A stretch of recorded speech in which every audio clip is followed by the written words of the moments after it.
Citing self-defense, the U.S. military shoots down an aircraft belonging to a NATO member.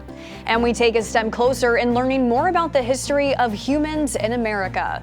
The Morning Rundown starts now. From the Straight Arrow News Studio, bringing the stories that matter to you from across the United States and around the world. This is the Morning Rundown. Happy Friday. Today is October 6th. Thank you for joining us. I'm Kara Rucker.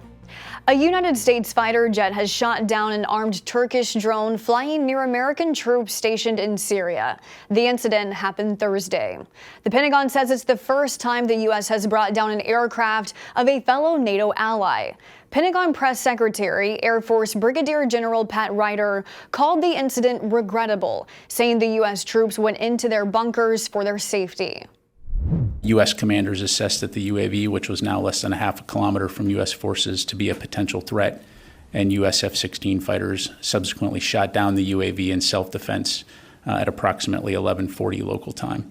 It's important to point out that no U.S. forces were injured during the incident. We have no indication that Turkey was intentionally targeting U.S. forces. U.S. officials say the F-16 shot down the drone after more than a dozen calls to Turkey military officials saying troops were on the ground and the U.S. military would take action if the drone did not leave the airspace. Ryder said forces on the ground had seen drones doing airstrikes in the morning inside the area the U.S. declared a restricted operating zone. That's about a half mile from where troops were located. About 4 hours later, a Turkish drone entered the zone again. After warnings went unanswered, Ryder said U.S. commanders on the ground took quick action. A defense ministry official from Turkey says the drone did not belong to Turkish armed forces. America's support of Kurdish forces in northern Syria has caused tension between the U.S. and Turkey. Turkey views those forces as members of the militant Kurdish Workers' Party. This incident occurred on the same day a drone attack killed at least 80 people and injured 240 others during a military graduation in Syria. Syria's military blames insurgents for the attack, but did not name any particular group. As the number of migrants crossing the U.S.-Mexico border illegally continues to climb, the Biden administration announced another step to discourage that from happening. Yesterday, we reported the administration waiving federal laws to make way for the construction of a border wall in Texas. On Thursday, the U.S. announced immigration authorities will start deportations to Venezuela immediately. An official with the Biden administration said they would resume flights back to Venezuela to, quote, show how we are committed to imposing consequences on those who cross the border unlawfully. Officials have not said how many flights to Venezuela the administration would operate or how many migrants are expected to be flown back. The U.S. is facing record levels of migration of Venezuelans as hundreds of thousands look to reach the U.S. amid poor economic conditions and food shortages in their country. Officials say Venezuela has agreed to accept its nationals back. Last month, the Department of Homeland Security extended temporary protected status for 18 months for approximately 472,000 Venezuelans already living in the U.S. as of July 31st. With the House looking to vote on its next speaker in the upcoming days, the Republican frontrunner for the 2024 presidential election has voiced his opinion. Former President Donald Trump says he is backing Representative Jim Jordan. In a post on his Truth Social site Thursday night, Trump said Jordan has, quote, my complete and total endorsement. In January of 2021, Trump awarded Jordan the Medal of Freedom, the nation's highest civilian honor. In his post, the former president spoke highly of Jordan's college wrestling days and his degrees in law and education. Jordan, the chairman of the House Judiciary Committee, and House Majority Leader Steve Scalise announced their bids to fill the vacant seat after Kevin McCarthy was removed in a historic vote this week. Some Republicans have suggested Trump himself be nominated for Speaker of the House. While the Speaker does not have to be a member of Congress, a non-member choice would be another first for the House. A vote for Speaker is expected next week. A gunman who went by the moniker Prophet of Doom in online videos was sentenced to life in prison Thursday for opening fire on a New York City subway.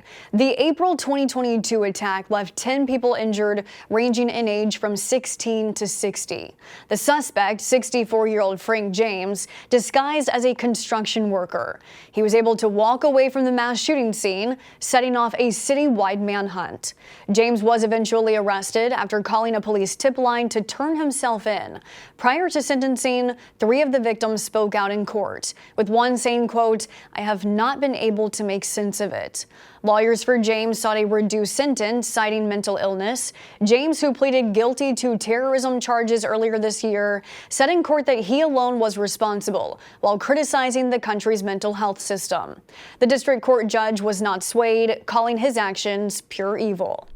With Thanksgiving just over a month away, it's common this time of year to talk about turkey, but today we're talking about chicken and the rising cost to buy it.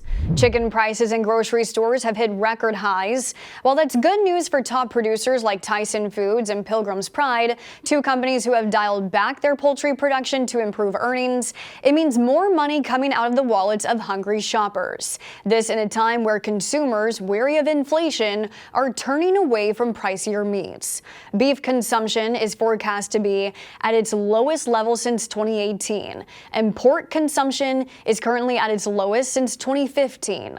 Meanwhile, the Department of Agriculture says U.S. consumption of chicken is expected to exceed 100 pounds per person this year for the first time ever. Finally this morning, American astronaut Neil Armstrong famously said the phrase "one small step for man" as he stepped onto the moon in 1969. As for the actual first steps of man in the United States, that occurred much earlier, and new research is suggesting exactly when.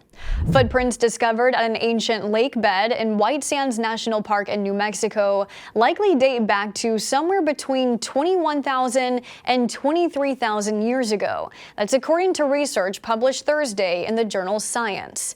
Now, the age of the footprints was first reported in 2021, but some researchers were not convinced, debating the original dating method may not have been accurate. But in this latest study, scientists used 2 additional lines of evidence to support the date range. The dates challenge what most have believed, that humans didn't reach the Americas until about 15,000 years ago. Researchers are hoping these findings are a big step in learning more about how humans lived many, many years ago. These are your top stories for this Friday. Be sure to subscribe to our Morning Rundown podcast to listen to our show each weekday. Unbiased, straight facts, that's Straight Arrow News.